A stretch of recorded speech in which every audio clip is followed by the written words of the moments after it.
ഹിരോഷിമയിലും നാഗസാക്കിയിലും വീണ അണുബോംബുകളുടെ ചാരത്തിൽ നിന്ന് ഫീനിക്സ് പക്ഷിയെ പോലെ കുതിച്ചു വരുന്ന ജപ്പാനെ നമുക്കറിയാം. എന്നാൽ സദ്ദാമിന്റെ അധിനിവേശത്തിൽ തച്ചു തകർപ്പെട്ട കുവൈറ്റിന്റെ തിരിച്ചുവരവോ? 1990-ൽ കുവൈറ്റിനെ ആക്രമിച്ച ഇറാഖ് സൈനികമായും സാമ്പത്തികമായും ആ രാജ്യത്തെ ഏതാണ്ട് പൂർണ്ണമായും നശിപ്പിച്ചിരുന്നു. പ്രധാന വരുമാന സ്രോതസ്സായ എണ്ണപ്പാടങ്ങൾ കത്തിച്ചു. കുവൈറ്റ് ഖജനാവിൽ ഉണ്ടായിരുന്ന $100 ബില്യൺ $90 ബില്യൺ ഇറാഖ് കവർന്നു. ഏതൊരു രാജ്യവും തകർന്നു പോകുന്ന സാഹചര്യം. എന്നാൽ ഇത്തരം ഒരു പരിതസ്ഥിതിയെ മുന്നിൽ കണ്ടെന്നോണം കുവൈറ്റ് ഒരു ഫണ്ട് മാറ്റിവെച്ചിരുന്നു.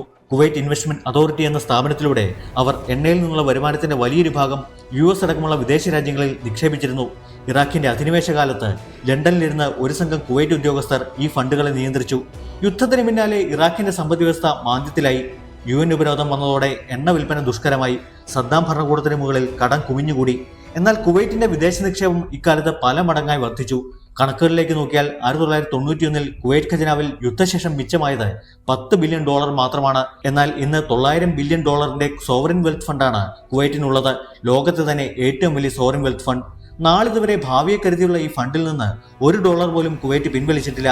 കരുതൽ നിക്ഷേപത്തിൽ തൊടാതെ കടം വാങ്ങി രാജ്യം പുനർനിർമ്മിക്കുകയാണ് യുദ്ധാനന്തരം അവർ ചെയ്തത്. കുവൈറ്റിന്റെ ധനം കവർന്ന ഇറാഖിന് $1 പോലും അതിനോട് കൂട്ടിച്ചേർക്കാനായില്ല. ദീർഘകാലത്തേക്ക് ലോകമാകെയുള്ള വിവിധങ്ങളായ ആസ്തികളിൽ നിക്ഷേപിക്കുകയും കോമ്പൗണ്ടിങ്ങിന് നേട്ടം കൊയ്യുകയുമാണ് കുവൈറ്റ് ചെയ്തത്.